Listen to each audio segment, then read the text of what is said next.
This is my favorite thing to watch that I look forward to the most every week. We got to experience it like almost firsthand, right? Because you're playing as Joel, as Ellie. I think the show's the best thing on television right now. It's phenomenal. The game is just that good. One pops out from behind the door, probably would have scared the crap out of me, you know? And yeah. It's like attacking Joel, and Joel just pulls out his knife and it's just right up the chin. Spoilers for The Last of Us episodes 4 through 6, by the way. Welcome to Backseat Directing. We talk about movies, TV shows, comics, and more. We're your hosts, Andrew and Arron. And we post new episodes every Monday and Thursday. And on today's episode, we're going over the show The Last of Us. 3, 2, 1, action.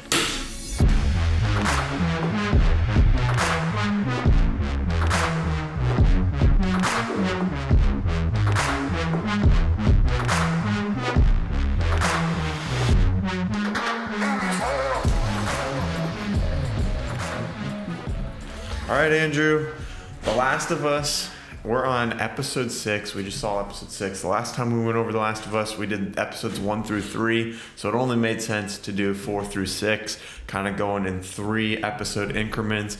You keep telling me that there's only 9 episodes in this season, so that'll work out really well to kind of block it off into thirds. What did you think of these last 3 episodes? The Last of Us is my favorite thing on television right now. I mean, I know it's on a streaming service, it's on HBO Max, but that's what television is now. Yeah. Basically. So like outside of anime, this is my favorite thing to watch that I look forward to the most every week. I think that these last 3 episodes have been really strong, like really strong television. You know, it's tough. It'd be tough comparing it to the first 3, but how do you think it rates? Like, do you think they've been steadily going up, or do you think there's been a decline? So when we did the episode for the first 3 episodes, our episode, I was in the middle of the game. And now I've finished the game. So I'm all caught up to you. And I'm up to date on the story of what this season is going to encapsulate. So I think the first 3 episodes, I was really surprised by the story and the emotional impact and all of that. Now that I've finished the game, I feel like I'm missing some of the action and brutality that we got to see in the game. Maybe it's because we got to experience it like almost firsthand, right? Because you're playing as Joel, as Ellie. And I feel like that's just something that the show's missing. I feel like I liked it more a little bit earlier. But with that said, this is one of my favorite shows. Yeah, there's like kind of little sound effects and vibrations from the game that give you like a little jolt of serotonin when you do something like effective, like when you get a stealth kill or hit somebody with an arrow, and it's exciting. Like I'm kind of missing that excitement from the show a little bit too, even though I do love the show. But that kind of begs the question: do you think we'd like the show more if we hadn't played the game? It kind of feels that way, right? Like the first few episodes, I was playing the game, but I wasn't very good at the game yet, and by no means I'm good at the game now, but I'm a little bit more efficient, you know, and I understand the controls a lot better. So I was kind of moving through the missions during these last 3 episodes. So I feel like now that I have played the game, I like the game a little bit more than the show. Yeah, that's always tough to have something to compare it to. And I mean, we played them pretty much back to back against each other, so it's not like we have this long-standing nostalgia. I do also kind of enjoy the game more than the show, even though, like I said, I think the show's the best thing on television right now. It's phenomenal. The game is just that good. It's just really cool to experience the same story in 2 different mediums. Yeah, it is. You know, plus, like I really enjoy both the show and the games for different aspects. Like the show is definitely, for me, a little bit more emotional. And then the game is just a little bit more...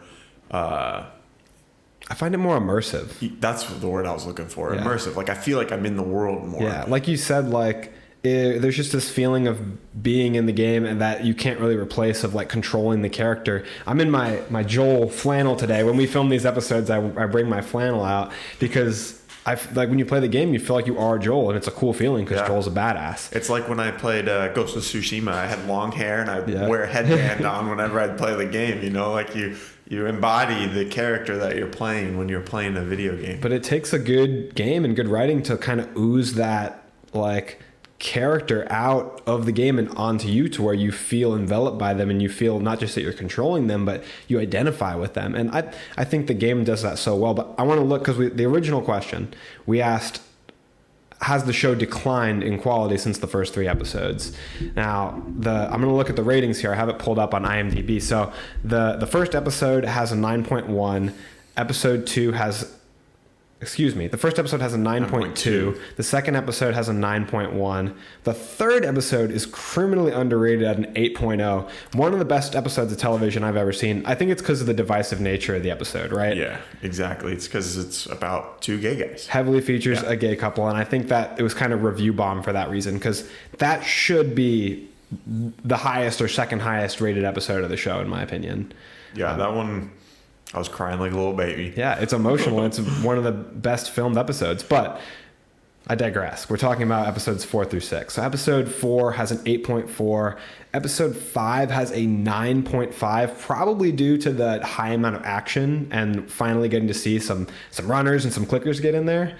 It's a very climactic ending in that episode, plus very emotional after that scene. And then the most recent episode, episode 6, is a 9.1. So if you go by IMDb ratings, it has stood up to or gotten better than the first 3 episodes. Yeah. I do like these last 3 episodes. I think episode 4 was my least favorite of the 3. And the heavy Kathleen episode. Yeah. I just feel like her character's a little stiff for me.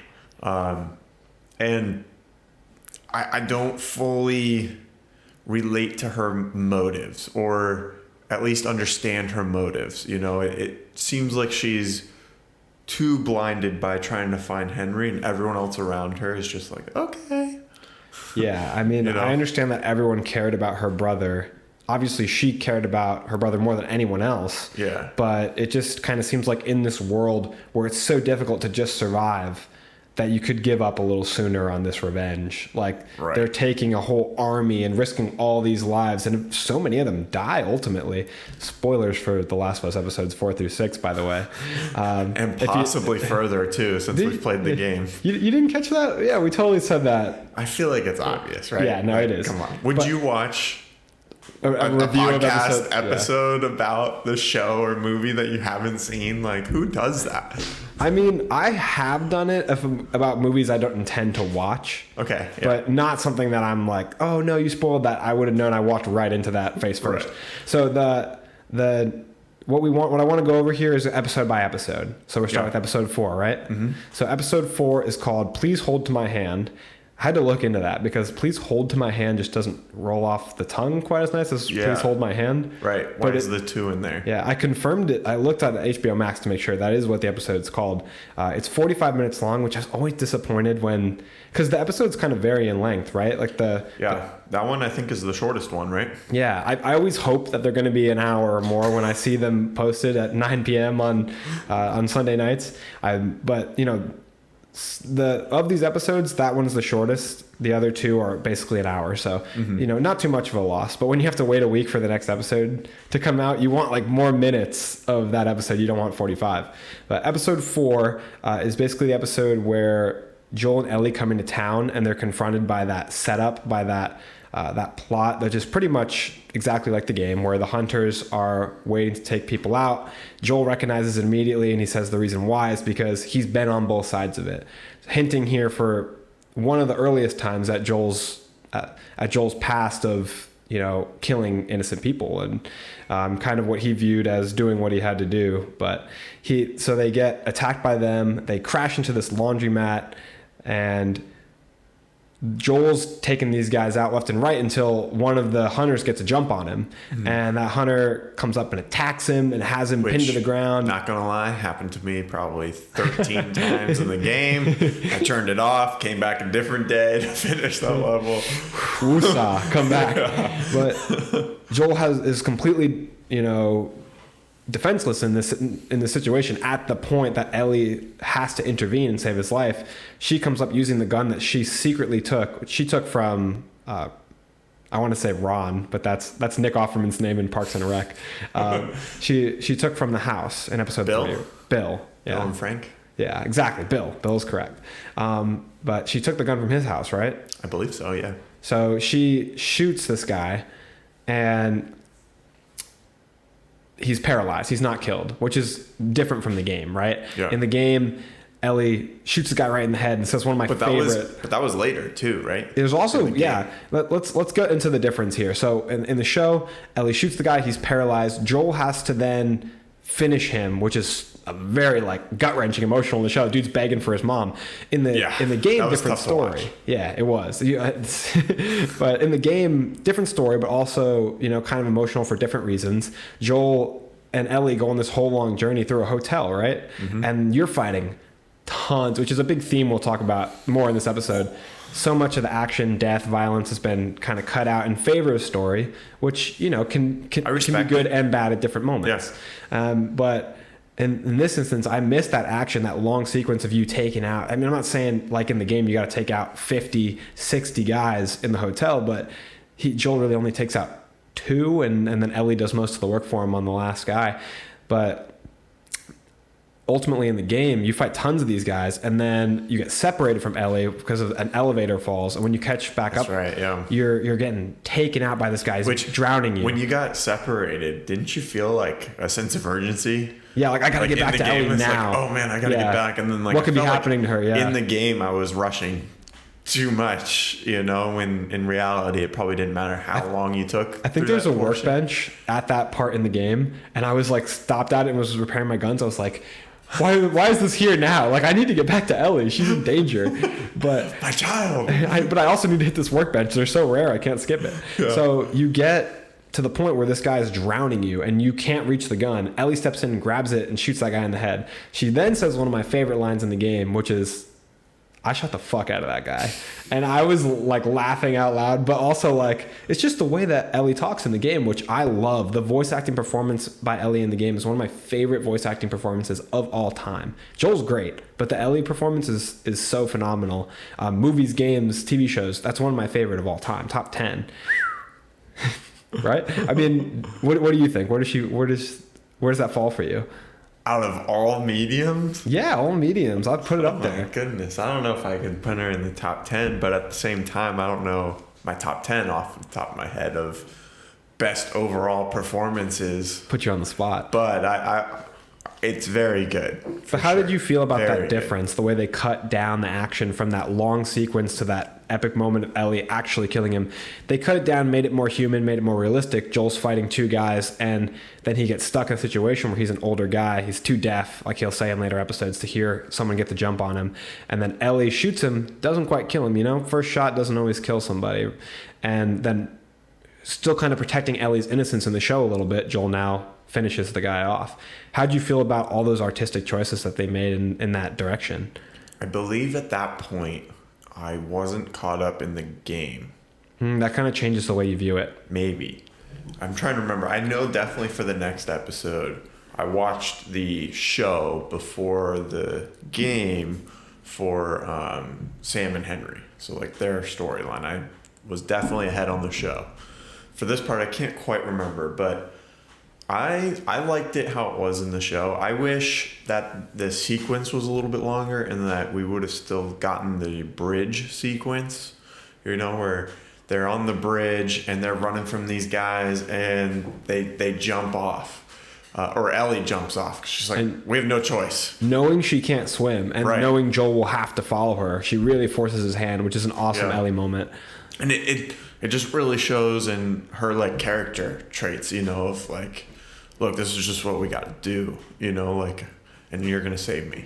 Yeah. I trust you. I know you're going to save me. Yeah. She's great in the show, but in the game, she's definitely more of a survivor, more gritty. She's tougher, more of a threat. In the show, though, even after she shot the kid and Joe kind of finished him, when she went back through the hole in the wall, she wiped her tears off right away and was ready to go. She maybe has a little bit more compassion in the show than she did in the game, but she definitely still has that resilience, right? That stone cold blood in her, where it's look, we just got to do what we got to do. We have a mission. Joel's here to protect me, and I can do some things too. Yeah, they both have ice in their veins. But when we talk about what they cut out for this episode, they might have cut out that sequence, but in favor of that, they turned to story, like we said, and we got a lot more detail about the hunters. There's no detail about the hunters really in the game, except in small little papers you can find around, kind of hinting at some things. But we got like Kathleen, we got a hunter with a name, with a backstory. Like her brother was, somebody who everybody respected, and Fedra was out to get him, and Fedra killed him because what do they call Henry and Sam? Collaborators, because Henry gave up information to save his brother. Now, kind of bleeding back and forth here between episode 4 and 5 with that information, but episode 4 gives us quite a bit of Kathleen, and she's not too much. A villain that I thought was very compelling. I'm excited to see David appear in the show. It's a very compelling villain who actually exists in the game. Kathleen's made up for the show, if you guys didn't know that listening, and I wasn't a particularly big fan of her in the show. Yeah, I kind of already talked about it, and I don't want to be too negative, so I want to kind of move on. You want to go to the next episode? Let's see. I have my notes for...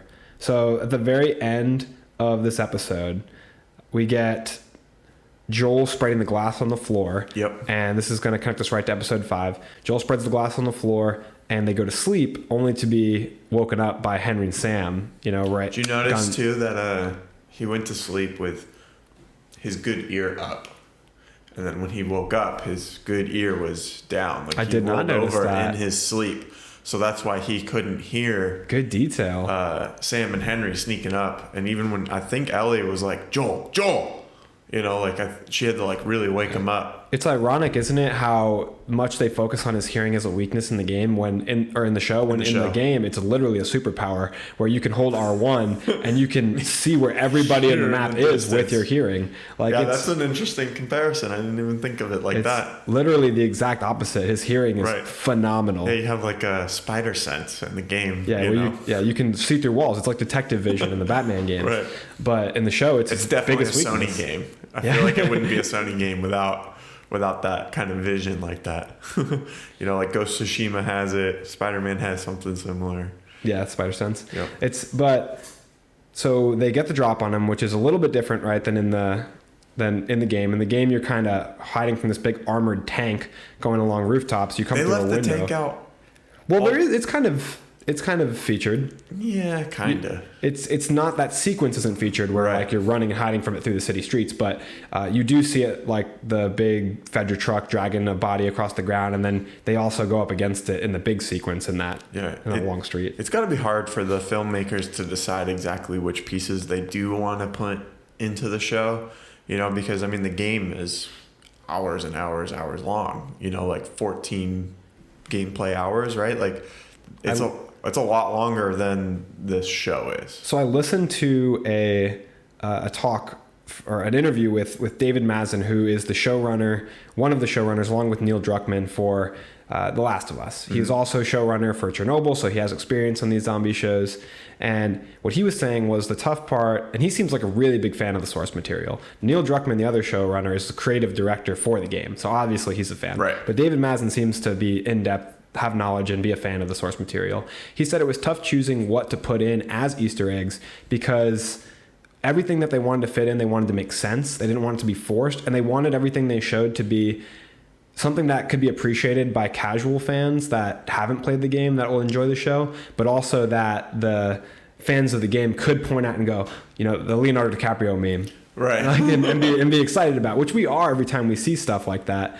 Now, I would say there's some stuff that is in the game very prominently that the show's kind of still missing so far, that we're 2/3 of the way through, over 60% of the way through the show, and we still haven't seen some of these big things. I have a little list if you want to hear it. Yeah, I do. So tell me what you care most about. But the show so far has not featured, to my knowledge, shivs, beer bottles, bricks, crafting, pipes, machetes, bats, the wood plank that you use, 2x4, workbench, bow, which they haven't used the bow, they've shown the bow, Molotov, shotgun, smoke bomb, trip mine, and the last thing I want to see is more zombies. Literally every single tool that Joel uses, minus his rifle and his revolver. Yeah, it's missing. That's quite a bit because we don't see shivs, trip mines, smoke bombs. Yeah. I know it might be seen as a little campy. You get to see Ellie's knife. That's cool in the beginning. That is awesome. That is. I love that she has her knife. I love that they have the flashlights. I love the Easter eggs that they do include, and I'm not taking those for granted. There's just some of these things that I would like to see that I think that could be really easily included. It's a nitpick. Don't get me wrong. I'm not saying it makes me like the show less. It would have been so easy to put in one of the bottles or the bricks or picking up a piece of debris or something in episode 2 when they're encountering the clickers for the first time that we get to see, you know. I want to see him just a little and they go a different direction, you know, and then one of them sneaks and cuts them. I want to see him scavenge some items, duct tape them together, and craft something. That is a huge part of the game. The whole game, crafting is so necessary to actually like make the game playable and not insanely hard. Yeah, the game, you have to go look for supplies. Like, you have to explore the whole map. And the map is pretty good at like keeping you going in one direction,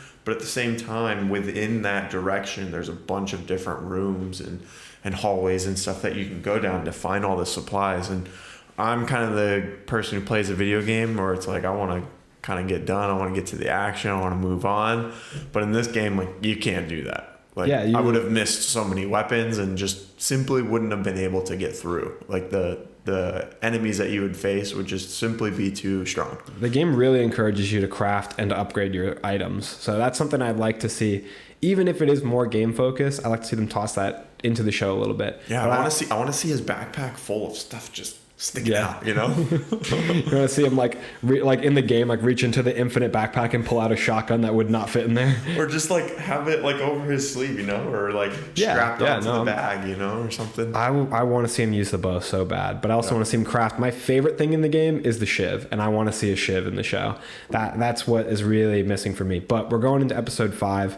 Episode 5 is titled... So episode 4 ended as they were trying to escape from the tank and all those people, and they were like climbing on the outside of the building, and they went into the window, and in that window they encountered that's in the Sam game, yes. In the game, that's where, and you kind of come through and tackle into Henry and fight. When they both see that the other one has a child, kind of calms down, tensions calm down a little bit, and they decide to work together. I think that's part of the reason. Otherwise, I think they would have killed each other. Oh, you really hit hard or something. And Joel's like, yeah, I was trying to kill you. That's a great line. In the game. That's a great line. But catching up with the show, in episode 5, which is titled Endure and Survive, the episode is 59 minutes, and the title is a reference to the tagline of the comic book that you collect all throughout the game, and you collect them for Ellie because she starts reading one in the car. I think she steals it. Again, from Bill. There we go. But I think she steals it from Bill, and then Joel, you collect them for her throughout the game, which is so cool to me. I hope you feel the same way too. But we find comics. We love Apocalypse. Exactly. We both love comics, and then for that Easter egg to comics to go from the game to the show, I think is so cool. Yeah. I was so excited her reading the comic with Sam, and Sam is a big superhero fan, which is added in. It wasn't in the original game really. He has this. I think it's inspired from this little toy robot that he wants in the game. And in the game, he like looks down at it on the floor in the toy store, wants to take it with him. And Henry says, no, we can't take anything that we don't need. Leave it. And if you look back in the game as you're walking away, you can see Ellie's little AI character kneel down and pick it up, which I don't know if I was looking for that because I could tell by Ellie's character that she was going to do that. I was like, yeah, we're not leaving without that. Ellie's taking it. And it both... In the game, she brings this toy to him and gives it to him later on. I think that is what inspired Sam's love of superheroes. In the game, another big change is that Sam is deaf. Now, what did you think about that change? I liked it a lot. I think that it added to emotion that was already really rich. Yeah, I agree. I thought it was a good decision. And the actor... don't have his name, but he's actually deaf in real life too. Yeah. Which is just really cool that he's kind of given that opportunity, you know, to spread awareness. And now other kids and even adults that are experiencing the same thing in real life have someone to look to, you know? I think behind the scenes too, they talk about how everybody on set started to learn a little bit of sign language. Just I believe Bella Ramsey said it was because they wanted to be able to communicate with Sam, with the actor who plays Sam, and everyone liked him and wanted to be able to talk to him. So they started picking up sign language, which is so cool. Not only the awareness, but that young actor is bringing ASL into people's lives who might not otherwise have experienced it. And it's just so cool that they cast an actual deaf actor for this situation. It must be so exciting to be a kid and be cast in like this is the biggest show right now. Yeah. So it must be so exciting to be in that role. Yeah. And it, like you said, it brought an even heavier emotional weight to the episode. Because Sam is now even more reliant on Henry, not just for safety, but Henry helps him communicate with everyone else in the world. And so Henry feels all the more responsible for him, just like Joel feels all the more responsible for Ellie, because Joel's whole like personal drive is that he can never let what happened to Sarah happen again. And that's why he hasn't even built those connections in the first place before now. So now that it's coming back to the surface for him. And Sam being deaf, it made you like feel more when Joel's like, I'm not going to help you guys. Like we're getting out of here, you know? And it's like, Joel, just help them. Okay, look. We love Henry and Sam. Like, help them. You're the only one who can do it, Joel. Yeah, and in the game, Henry he can hold his own. I think that's more so than in the show. Definitely. In the show, he kind of confesses to Joel that he's never killed anyone, or that he's... Yeah, and has a gun with no bullets in it. Yeah, in the game, In the game, I relied on him heavily. Yeah, he walked like right away. You're like doing stealth together. I think you walk up and like do a takedown with Henry. Kill that guy for me, please. Henry, I'm loading my gun here. Yeah, he's a boss in the game, and he's also willing to leave you guys at the drop of a hat if it means saving Sam, which is what I knew was going to be his motivation from the start for why they were after him. Why the hunters were after him was he did something to save Sam. Because in the game, there's a point where you're separated, like the three of them, Ellie, Sam, and Henry are on top of a truck, and Joel's stuck waiting to be pulled up. The hunters are coming in too fast, and Henry says, we got to go. I'm going to leave you. Without hesitation, leaves Joel behind because it's what he's got to do to save his little brother. Yeah. Awesome point for that scene, too. Ellie jumps back down out of safety to stay with Joel. Like, that's another moment for Ellie that's missing from the show. Like, that to me said... Ellie is ride or die with Joel, because she could have tried to meet up with him later and let him handle business himself, but she threw herself back into the danger right along next to him. Yeah, I feel like it was a smart move to go back with Joel, even if it wasn't as safe, because Henry is going to protect Sam. Henry has if he just left Joel, he could definitely just leave Ellie too. So like you're kind of third wheeling, with these two brothers. So like you're not really safe. You're just kind of along for the ride, and they're probably going to ditch you at some point. Yeah. Joel's allegiance is continually more and more to Ellie. Right. Andrew, before we continue, I want to say thank you to our audience. You know, we're almost at 300 subscribers on YouTube.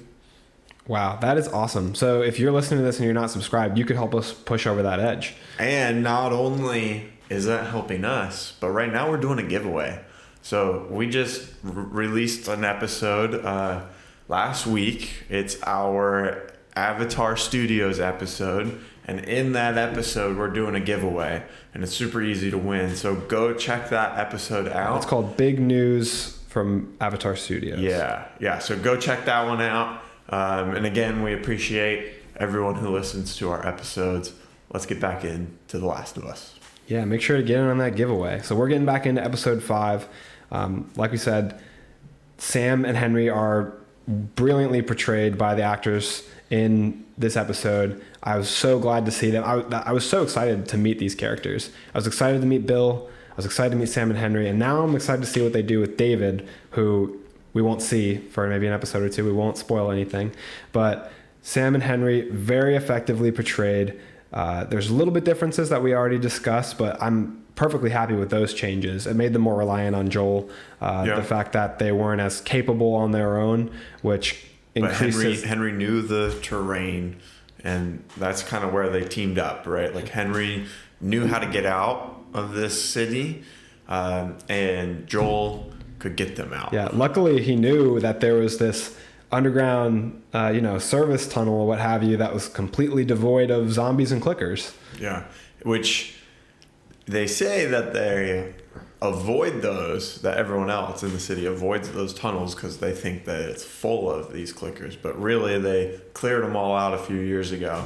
Now, when they went down there, they definitely built up some tension, because it's like, all right, there's going to be one, right? Are they really cleared out? It's definitely not clear. And that was probably the only like nitpick of this episode, is that it was actually cleared out. There wasn't any clickers down there or runners or anything, and they were safe. We've talked about it a lot on and off camera that we're missing a little bit. We're missing the volume of zombies that they encounter, the different versions. And it would have been so easy just to throw in one or two in this like sequence when they're going down that long hallway in this tunnel, or even when they get to the room finally or something, to like one pops out from behind the door, probably would have scared the crap out of me, and it's like attacking Joel, and Joel just pulls out his knife and right up the chin, and then it's gone. I'm like, that's it. Easy, done. Like it didn't have to be this huge like 10-minute sequence, like literally 90 seconds, just to remind us that, hey, you're watching a zombie show here. I think they're just worried about, and I shouldn't speak for them, but potentially I think they may be worried about putting in a lot of effort into this makeup, prosthetics, shooting a scene for something, like you said, that's going to be 5 seconds. But that would really add to the audience's perspective. Like you said, you mentioned off camera, convincing us that this world is full of zombies, that it is an apocalyptic wasteland full of runners and clickers that could be around every corner. And I'm not as scared if they're around every corner if we don't see them very often. Yeah. And a similar thing happens in the next episode too, where they're traveling for long distance and they don't run into anything. But yeah, they do kind of make up for it, or at least display the volume of these zombies at the end of episode 5, though. You want to talk about that a little bit? I gotta tell you, man, I was on the edge of my seat when they are coming up down the street. I was looking and I was going, man, I hope there's a house at the end of this street. Like, I hope there's a big house. And I saw it, and my face lit up. I was excited. Yep. And the guy with the rifle. Yeah. I was watching with Zach and Sierra. I was like, you guys don't even know what you're in for. The rifle shot goes off. I was like, oh, I love this sequence in the game. That's such a good part in the game where there's that house at the end of the street. The sniper is hitting you. If you're out in the open, he's hitting you. And there's a bunch of hunters around that you're evading. And then when you finally get in the building, you fight that hunter with the sniper. You take over his position. And that's when hordes of hunters come in after Ellie, Sam, and Henry, and then that is followed by hordes of clickers, like a whole bunch of them running down the street. So the show really did justice to making sure that they got that action in there. Yeah. I know I think they're trying to focus on hitting the high points that they want to hit. They're cutting where they think they can cut some fat to focus on story, but it was very important to me that they didn't miss that part, and they hit the nail on the head. They hit the mark. I was so excited to see the bloater erupt from underground, to see all those runners come out. What were you thinking? Yeah, so at this point, I hadn't played this part in the game, but later that week... So you weren't expecting it at all? Right, yeah. But later that week, you were over to film a podcast episode, and I was playing that level right there. And we kind of played that level together, where we're kind of sneaking through all the buildings and trying to battle all the hunters and stuff. Is that good? Yeah. Okay. But yeah, trying to battle all the hunters and avoid the sniper. And one of the contrasts between the show and the game is that it's during the day for the game and at night for the show. And at night, the sniper wasn't as accurate in the game. If you go out of clearance, or out of cover, he's going to hit you, and those bullets are big, so it knocks off half your health. He'll shoot the hair right off your head, man. That sniper is deadly in the game. In the show, they're saying, oh, he's not that accurate. Right. So just a little bit of differences. I didn't mind the difference, It made it more realistic that he would get all the way down that street if the sniper wasn't a perfect shot. Yeah, for sure. And it being night too probably helped. That sequence and was stuff. Yeah, sequence was pretty crazy. Joel offered the sniper the chance to just put the gun down and walk away from the situation.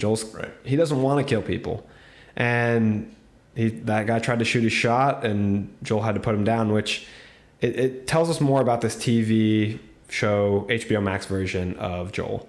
You know, he's a little bit more sympathetic, a little bit more.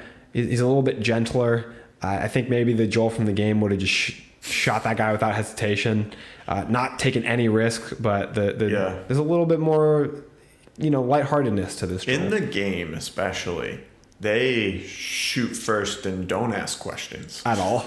No questions asked. You run into anybody in the game, and you're gonna shoot them. Like, you're just going to assume that they're hunters and they're at a different perspective than you, and that perspective is basically wrong. Yeah, like we said, you tried to kill Henry, and I feel like the only reason that didn't end in one of them dying was because of the kids. Yeah, exactly. Now, the other thing I want to talk about is, like, let's talk about the bloater and the runners and the little girl zombie. They did such a good job, so amazing. That little girl is like a gymnast. She's like, a 9-year-old gymnast. So creepy. She did a phenomenal job. So very scary. Possibly the scariest one so far, including the bloater. She was like walking backwards and flipping all around. Like, it looked like her torso was like rotated 180 degrees. She killed it. Flipped around, like flopping over the seats in the van. Like, oh man, she was creepy. And they say it in the show, I believe, but there's a line where Joel says, "You may be immune to getting infected, but you're not immune to getting torn apart." So you still have, even having played the game, you still have a level of fear for the safety of Ellie and Joel. Right. Even if you know ultimately what's going to happen one way or the other, in these instances, you still have that fear. And Bella Ramsey too said that it was very frightening on set, some of these instances, and that when they went back and watched the show, now that the CGI's been added and everything, Bella said that they get scared again, kind of like reigniting that fear from being on set. So it is genuinely scary. The bloater costume, I've seen a couple sources say that it cost $500,000. It's like a full costume. It's not. There's got to be a way to make that cheaper, right? Like, I don't know. It's like to make it look realistic. I have no idea what it takes to make like a costume like that, but that seems very expensive. We're going to do an episode where Aaron tries to make the bloater costume on $500. We get $500 in a dream, and he's going to make But the actor, his name's Adam Basil, right? I think so. He's a stunt actor who portrayed the bloater. He's like 6'6", this giant guy I believe he played Venom as well in some stunt work.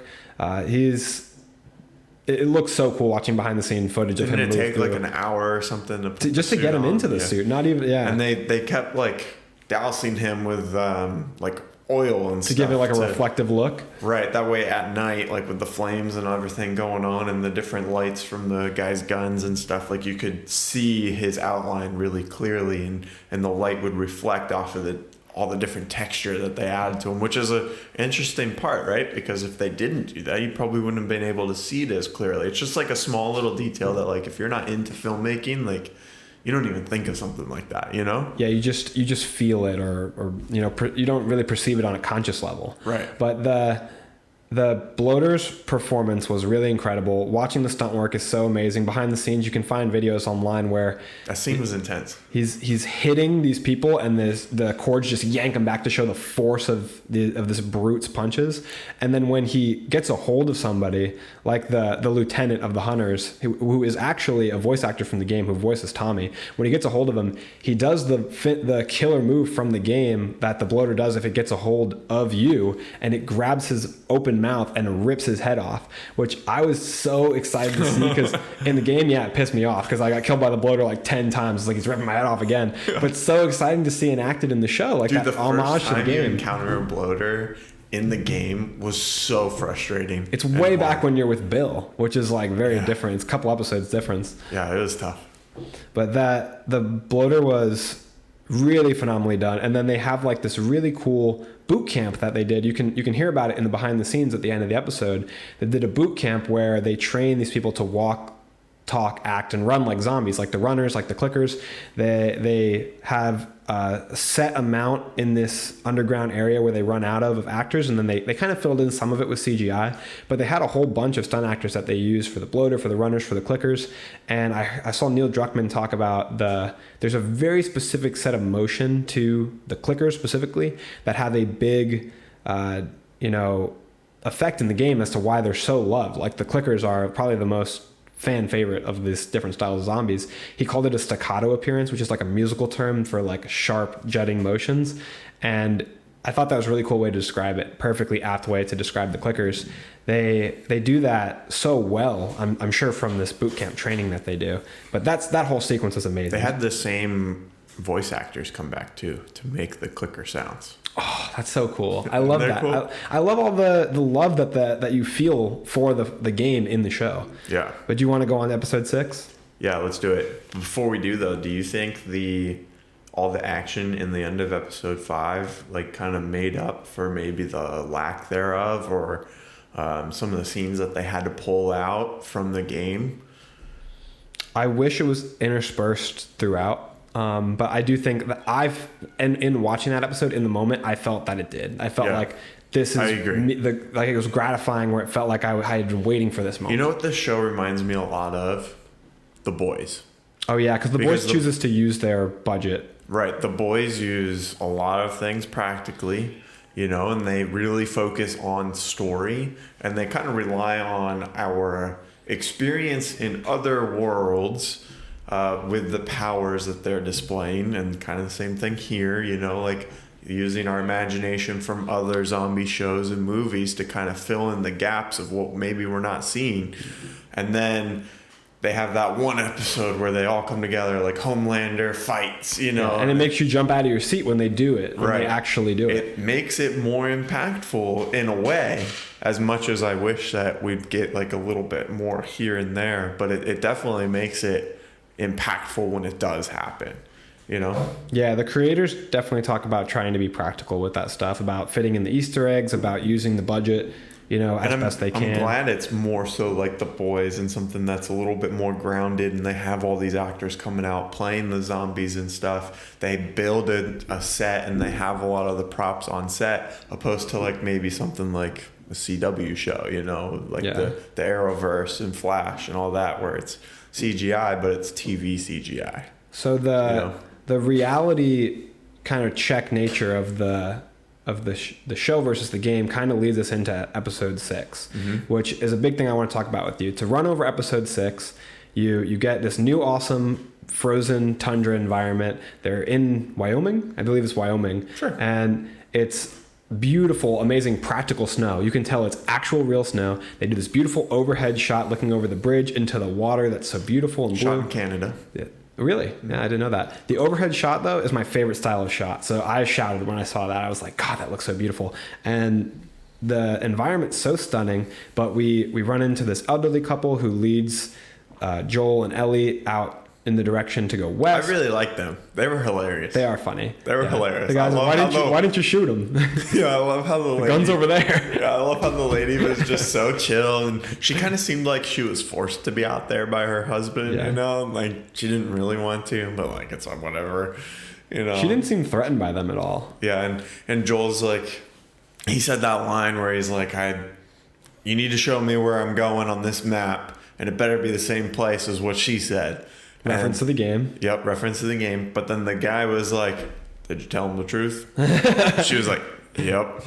And he's like, the line that made me laugh so hard was when he said, are you telling me the truth? She was like, yep. They were really funny and lovable. I don't know what it was about them, but they're just kind of like doing their own thing. I think they seem very wise. That's what I liked about them. Like she's a good judge of character to not really feel threatened by them. She kind of had the idea like, if I just play along in the situation, we'll be fine. Yeah. And she was right. Yeah, exactly. The next place they go is basically to Tommy and his people, which they're in Jackson, this like very secluded, fortified structure, town that they have, which is featured in the first game, but you don't really visit it. You just see it from a hilltop. You go to the dam, which we see in the show, because that helps us. Damn. Oh, damn! I think Ellie has a joke about that, right? She goes like, "Damn," when she sees it. Is that what you're saying? Yeah. So when you arrive at the dam, it's just kind of sets you up to understand how the city has power. Right. But you spend a lot more time at the dam in the game. Like that's where you interact with Tommy. That's where you meet Tommy's wife, who will soon be the mother of his child. And you kind of just brush past the dam in the show. You get to the city, but outside the city, before they get there, the people all roll up on horseback, and there's this big moment where the dog can smell if you're infected. Sounds pretty intense, right? Yeah, you felt like. Even though we've played the game, this part isn't in the game. So like, you didn't know if the dog was gonna be able to smell it or not. You know? So like, my heart was beating a little bit. You know, well, all the mechanical devices register her with red, with being infected. Right. So you're worried, and Joel's just kind of helpless. Which this episode we start to see him kind of having like these anxiety attacks, which I think is from what we talked about earlier. He's starting to get that connection back. And now he has a reason to be afraid. Mm-hmm. Like in this world, once you have a reason to be afraid, I feel like that his mask is starting to crack. It's basically like, this is a physical representation of his inner turmoil. And that leads him to wanting to leave Ellie behind, because he feels like he's lost a step. He feels like he's not the man he once was. He, doesn't hear as well. His knees aren't as good. He's not as strong. He's a little bit slower. And he's worried that his ultimate worst nightmare in the world is that he will fail another daughter. He'll fail this surrogate daughter. And you got to think, well, we're not seeing every second in the show. It's been months. It's been a season change that he's been on the road with her. So as cold as we might have seen him be to her, he has been warming up to her. Mm-hmm. And in his heart of hearts, he's beginning to see her like he saw Sarah. And he just can't stand the thought, mind and body, of going through that again. So it's very interesting for him to be in that situation with the dog and to be completely helpless, because he didn't know what to do. He didn't move. That's what he says to Tommy later. I didn't know what to do. I froze. Yeah. Like so that is the question that I was kind of wanted to lead us up to is, in this episode, I think Joel's worry in the game is more so focused on whether he's willing to emotionally open himself up again to the fear, again to the possibility of loss, to love, to that parenting role. Whereas in the show, it's that and more. It's that, and he's losing trust in himself, which we don't see as much in the game. It's not that he's not trusting himself. He's never worried that he's going to not be able to kill the next guy that comes along in the game, because you kill 100, 200, 300 guys.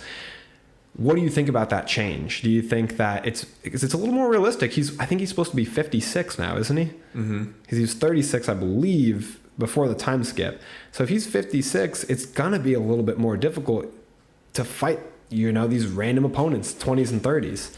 I kind of liked how he broke down to his brother a little bit and kind of opened up, and such a good scene for Pedro Pascal's acting. Yeah, and kind of like showed a different side to him that he like holds in, because even the stoic character, like at some point it's just got to release, and like it released to a family member, to his brother. That's why they cast Pedro Pascal. Neil Druckmann specifically said they could have found, like, basically saying they could have found 100 tough guys, but they needed to find somebody who could portray that tough exterior hiding so much more beneath it. Right. And that was their mentality. Pedro Pascal's killing it in that regard. Also, speaking of that room, when he grabs the duct tape, I got excited just because it felt like in the game you have duct tape, and it's really just him taping up his shoe. Right? And it ultimately didn't end up fixing the shoe. His brother brought him more shoes.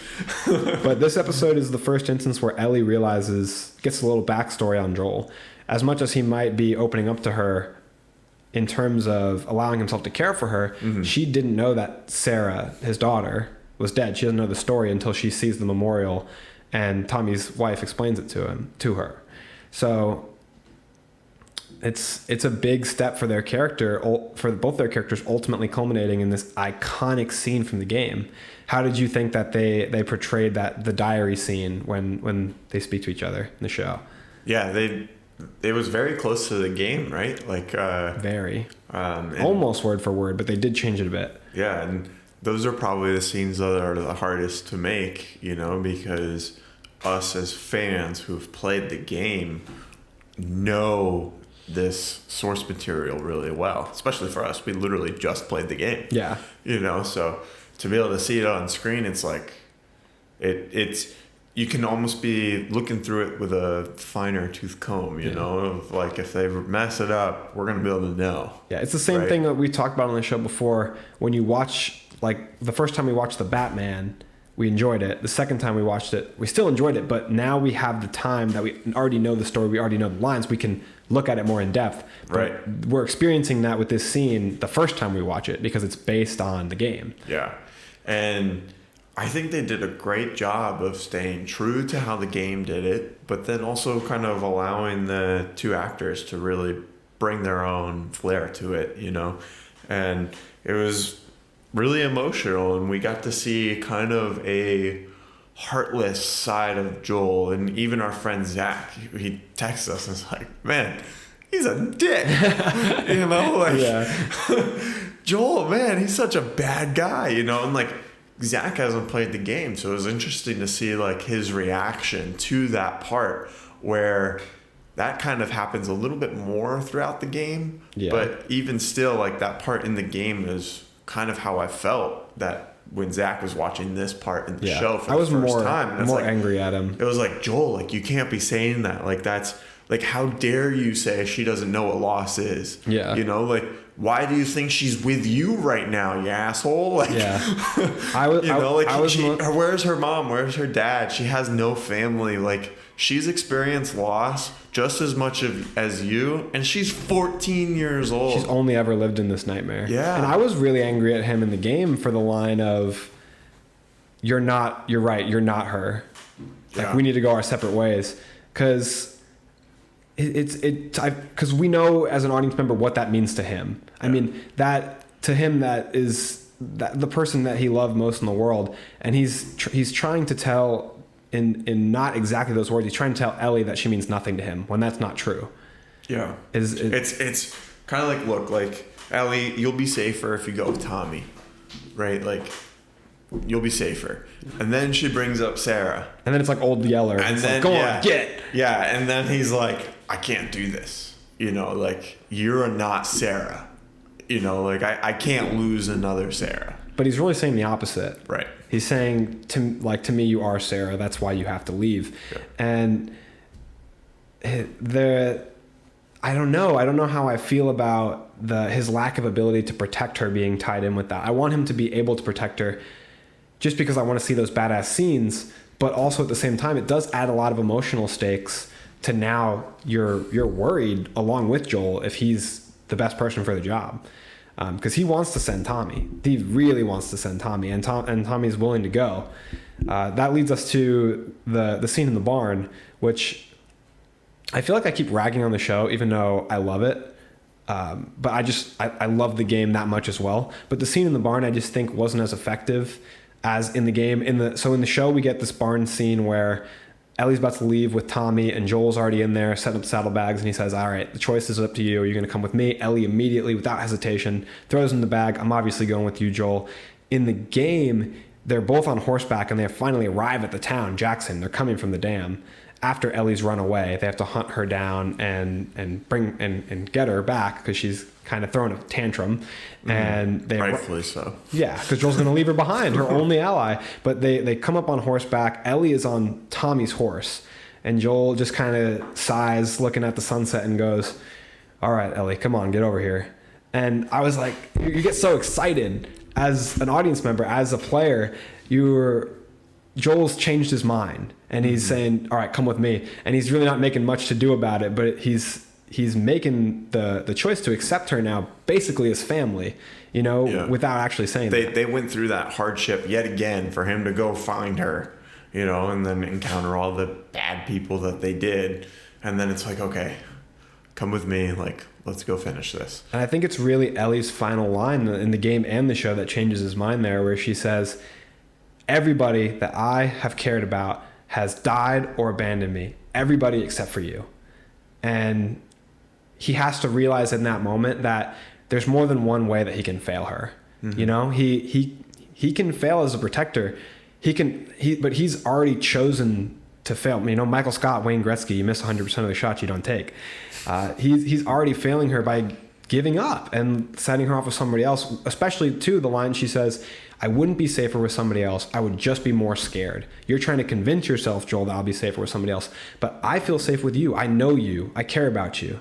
And the thought of her being out there afraid and potentially still, you know, ending up in a situation where she's in danger and dying, he has to, I think all of that culminates in the reason why he changes his mind, because they don't have another conversation between that fight and him changing his mind, really, in either game or show. You're right. They didn't really talk between like they did in the game. Like, I think it was that adventure of going to find her after she ran away, you know, that really like grounded and made the weight of that decision impactful.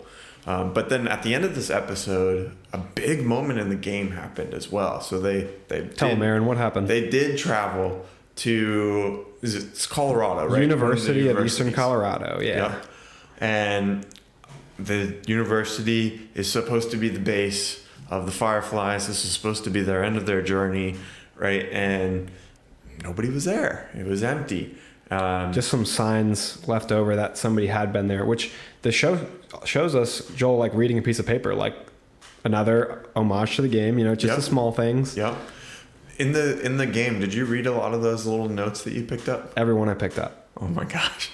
I read a few in the beginning, and then kind of towards the end, once I realized that like it wasn't really telling me anything to give me an advantage in the game, I was like, all right, I'm going to stop reading these. Well, there's cool mini stories in there, like the story of Ish and like the hunter's background. Stories with pictures, and there weren't any pictures. Yeah. What I would have liked if, like, especially if you found like a voice recorder, like you could hit the voice recorder and then continue like I agree. in the building. Yeah, I hated having to press the voice recorders and then sit there and do nothing. It should play while you walk. I would much prefer that too. Yeah. But yeah, so they get there. The only thing they encounter is monkeys, which kind of scary if you weren't ready for it. Like, another in the cool games, reference. It startled me for sure. You know, it's like, oh, do I shoot? Are those zombie monkeys? Because I'm about ready to shoot them, man. Like, they better not come towards me. Yeah, I think I'm guessing everyone would have understood where they came from, but they were rhesus monkeys, you know, lab experiment monkeys that as were set free or escaped on the campus. Right. And then once they're kind of searching, they realize that the Fireflies aren't there at all.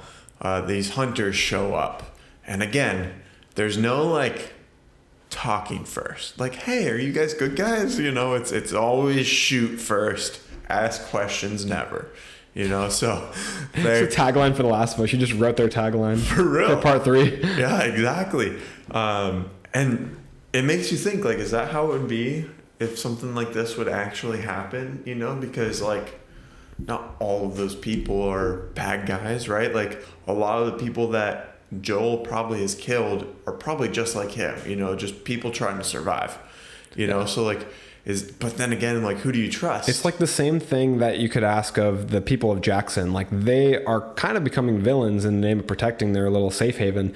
But if a single soul found out about this safe place amongst all this wasteland, how soon would it turn from being a safe place? Right. So how much are you willing to risk your life on? You know, how much trust in others are you willing to hold your life and dangle it out there in a carrot? Yeah, definitely. But it's funny, right? Because Joel's taking Ellie to try to find this vaccine to save people. Meanwhile, Joel's basically killing everyone who's left in America in the game. You know? I wonder, like, when he gets that vaccine, if he's going to be like, hey, hold on. Do you guys need a vaccine? But anyways, as they're escaping the university, getting back to their horse, a guy kind of jumps out at them and has a bat or a knife or something, and they kind of roll around a little bit, and then Joel gets him in a headlock, which is straight out of the game, you know. Yes. Like, I was like, let's go. I do that in the game all the time, you know. Breaks his neck. Sometimes it happens to me too. But yeah, it breaks the neck, and then right there they realize that Joel got stabbed. Yeah, it was a bat, by the way, because the bat, he breaks it when he misses it, and he stabs him with it in like the lower abdomen. Yeah. And they are right next to their horse, so they get on the horse really quick. Joel's obviously in a lot of pain, losing a lot of blood, and they kind of just start running away. Ellie turns around, fires off a few shots to keep the other guys at bay, and that was kind of the end of the episode, right? Joel falls off the horse. He's in a lot of pain. What is Ellie going to do? Yeah, I mean, it's a much bigger, more exciting sequence, in my opinion, in the game where you're trying to avoid these hunters that showed up at the college. Joel is fighting with one of them. On a second story, they crash down through a railing, and I believe a piece of rhubarb goes right through his stomach. And now, as Ellie, you have so he falls off the second story. And just the fall itself could have killed him. But then, like you said, he landed on that rebar, and you see it sticking out through his stomach, and you're just like, oh no, this can't be good. Yeah, seriously. He's stuck there. He literally can't move. So that means Ellie has to stop these guys that are coming right at him. Yeah, she pulls Joel, helps him come up off the rhubarb, and now she's shooting at all these hunters. And Joel, you're playing as Joel. You're trying to shoot. You're barely able to raise your gun. The screen is getting blurry, fuzzy, and dark around the edges, which I think would have been a great camera effect to play into this episode. If they had done it more similar to the game, they could have kind of darkened the edges, give you that appearance that you're about to pass out like the game does. It really intensified the situation. Plus, so much badassery. Even switch to a POV shot of that happening, and you look down and Ellie's under your arm, and I think that Ellie had such a greater moment to seize the action there because she had to kind of take over as the leader and save Joel's life. Now she's still going to save his life, but in that instance, so much cooler to see her shooting all of these hunters, taking them out. There's guys that are jumping down some stairs. She pops them. She's awesome. One part in the game that I was like, okay, come on. She did get hit in the face with the rebar and got back up. Got up really quick. So she's incredibly strong in the game. Yeah, but she is more realistic in the show. That's the change they're making that I can respect. The whole thing is. Yeah. And I understand why they're going this direction, but I wish it was definitely more impactful in the game. Yeah, in the game, we just walked out of the living room where you just finished playing the DLC, which is called Left Behind. Mm-hmm. And in that, you flash back and forth between some backstory for Ellie and how she saved Joel when he is in this dire situation. She kills so many guys. She kills tons of guys, tons of zombies, tons of clickers. And, what do you think she kills? About 30 to 50 grown men that all presumably have a lot more experience shooting firearms than her. It's not the most realistic, but it's awesome. But it is also all with weapons too, so it's still a weapon. She's not fist fighting them all, and if you try to, you lose go down quick. Yeah. If you get close enough and somehow they notice you or someone else notices you and they shout out and the guy close to you turns around, you have to run away. You can't fight them. But for everything people can complain about that is not exactly like the game, they still force so much good stuff into there. I mean, oh, for sure. The lines about Joel wanting to be a singer and Ellie asking him to sing for her at some point, that's right out of the game. Yep. The rhesus monkeys, like we talked about, this little firefly pendants, Joel reading the map, and now St. Mary's too, which we know is their next intended destination, which is a hospital that I believe in the game is in, I'm not sure what city. Blanking. Couldn't tell you. They move a lot of places. They go all over the U.S. But St. Mary's is, we're going to see it in the show, is going to be this hospital that's going to be the climactic sequence. So I'm super excited to see them go there. Super excited to see David come up in the next episode. I won't say why. We'll talk about that in our next 3 episode arc. Yeah, it's a great show. And even though some aspects in the game are better, I do like the direction that they're going with the show. And sure, we've given a lot of nitpicks, but I think we've also given a lot of praise to the show too. I think we've done a good job of kind of balancing the opinions that we had, of the show versus the game. I think they're both really cool stories, and it's a lot of fun to be playing the game and watching the show at the same time, experiencing the story. It kind of makes me feel like the show is just always happening.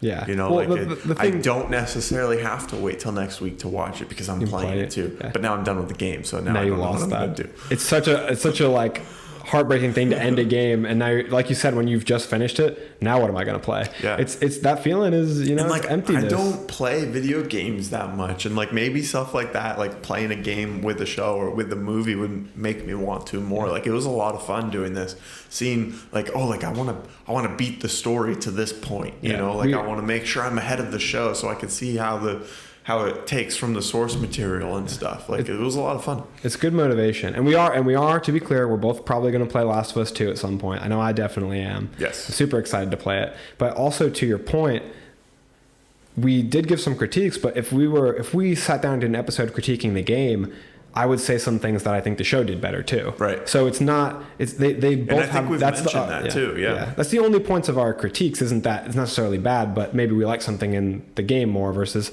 this thing we liked in the show more, you know? So it is phenomenal. It deserves the praise it's getting. And I mean, look at the ratings we talked about early on in the episode. It's one of the highest rated shows of all time. It's like every episode is above an 8.0, which is huge. Yeah, for sure.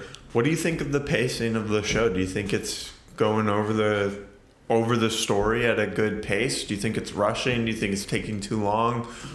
Or it's just right? I think it's rushing a little bit. I think it could have been more than a 9-episode season or put into 2 seasons. A lot of the game is just these long sequences, right? Where you're walking around a hotel or town or scavenging, or it's not stuff that would play well in a TV show. Mm-hmm. But it has a lot of small dialogue in there between Joel and Ellie that help build up that relationship a lot. Plus, we're missing out on big action sequences that we could have fit in if we made it longer. Like I think some of the action sequences in the game definitely make the impact of the emotional stuff hit a little bit harder. It's the stuff that they survived together. Like the death of Joel, you know, where he fell off the building, like all the fighting that he had to do, and then Ellie having to fight to get out. Like it was just a little bit more impactful. But I think I prefer it to be just one season. I think if we did 2 seasons of the Last of Us game, like we would have gotten more filler stuff, like Kathleen and stuff. And like I don't want them to add more stuff to the story. But it could have been longer than 9 episodes at the same time. Could have been 12. Maybe 13. Yeah, something like Daredevil. 13's like a good 13's a good series length. I think anything longer than that too, like is just dragging things out, you know. So I think it's a good length. I think maybe a few extra episodes to cover the game, but definitely not 2 seasons for me. Because again, spoiler alert, but what they're about to do, and I'm near certain of this, is episode 7 will be the Left Behind DLC, episode 8 will be the David story arc, and episode 9 will be the hospital at St. Mary's. Mm-hmm. Now, the David section could easily be 2 episodes, but they're going through it pretty fast. What they're doing too with this show with the HBO is not every episode is the same length, you know, like hopefully that episode's an hour and a half. Yeah, like traditionally TV shows are 45 minutes long, you know, because they have commercials and all this stuff, and like even like Netflix shows kind of stick to like one time frame for each of their episodes, you know, like kind of going back to Daredevil, which is one of, if not Netflix's best show. They're typically all the same length, you know, but with this, and I think more streaming services are kind of going with this, because even Stranger Things I've noticed is like sometimes different lengths, like pushing an hour, sometimes a little bit shorter. But the Bill and Frank episode was an hour and a half. The first episode was just as long. And then one of the episodes was 45 minutes long. So they're really varying how long the episode is based on how much the story is. So you're right, we might get more time with the David time. Yeah, I say why not do that? It's the benefit of being on a streaming service is you're not beholden to commercials and time slots. So make the episode as long as you need it to be to fit the mold of the story. Like don't suit the story to fit the length, suit the length to fit the story. Yes. That would definitely be ideal. And like if it's an hour and a half, like I'm definitely going to watch it. But if it's like another week, you know, like the longer you draw it out over weeks, the less interested people tend to get, you know. But if it's a longer episode and it keeps the story moving and I get to the end quicker, I like that better, you know. Yeah, ultimately I'm so excited to see what they put forward next. I'm looking forward to our next episode we're going to do where we'll discuss the final 3 climactic episodes of The Last of Us. I definitely want to thank everybody for listening. And did you have anything else you wanted to discuss? I wanted to ask you, when do you think you're gonna play part 2? Because I want to play it at the same time. I'm not going to be able to wait. I'm gonna play it probably in the next month or two. But I will want to do a second playthrough. Hopefully when the season 2 rolls around, and I'm hoping by then I might have some people interested in watching us stream the game. Maybe we can stream part 2 together in anticipation. I was even thinking today, like we could go back and replay the first one today while we're waiting for Zach to get here, and just kind of hand the controller back and forth each time we die, you know, like. But then we're a little bit better at the game, because in the beginning of this game, like I felt like I was terrible, but now I feel like I do pretty decent. I wish there was a new game plus, and maybe there is, but that way we can have all our weapons from the beginning. Right. Yeah. The flamethrower. Yeah. Well, whenever you play the part 2, I want to play it too. I don't want you getting ahead. You always get ahead of me on the source material, because a lot of times it's a comic book or something, and you always buy it first and read it so fast. And then I read it really slow, and you're always ahead of me. So I want to like stay at the same pace as you in terms of getting the story. So don't tell Aaron when you buy The Last of Us Part 2. This guy. You always want to have knowledge above me, don't you? gotta gatekeep. Because I have effectively the better looks, right? So you have to have the knowledge, huh? I think you have it backwards. I have the knowledge and you have the better looks? Yeah. Whatever you say. We'll make the audience vote sometime. You do have a pretty nice flannel on today, I will say, and I wish I was wearing Thank you. You have a pretty nice haircut while we're exchanging compliments. Thank you. I appreciate it. I just got it today. Actually. Feel free to compliment Aaron's haircut in the comments. Yeah, that'd mean a lot. Yeah, thank you. Also, your shirt, man, fantastic. Oh yeah, by the way, phenomenal shirt too. If you guys are listening, we're wearing Backseat Directing official merchandise. The first 2 shirts that we have as prototypes for ourselves, and we might just wear this every episode now. Why not? I mean, like, I love it. Branding, right? All right. I think we're just rambling on. So Thank you guys so much for listening. We post new episodes every Monday and Thursday. We appreciate everyone who takes the time to sit here with us. Go check out our last episode, the Avatar Studios update episode. We're doing a giveaway on there. So go check that out. And that's a wrap.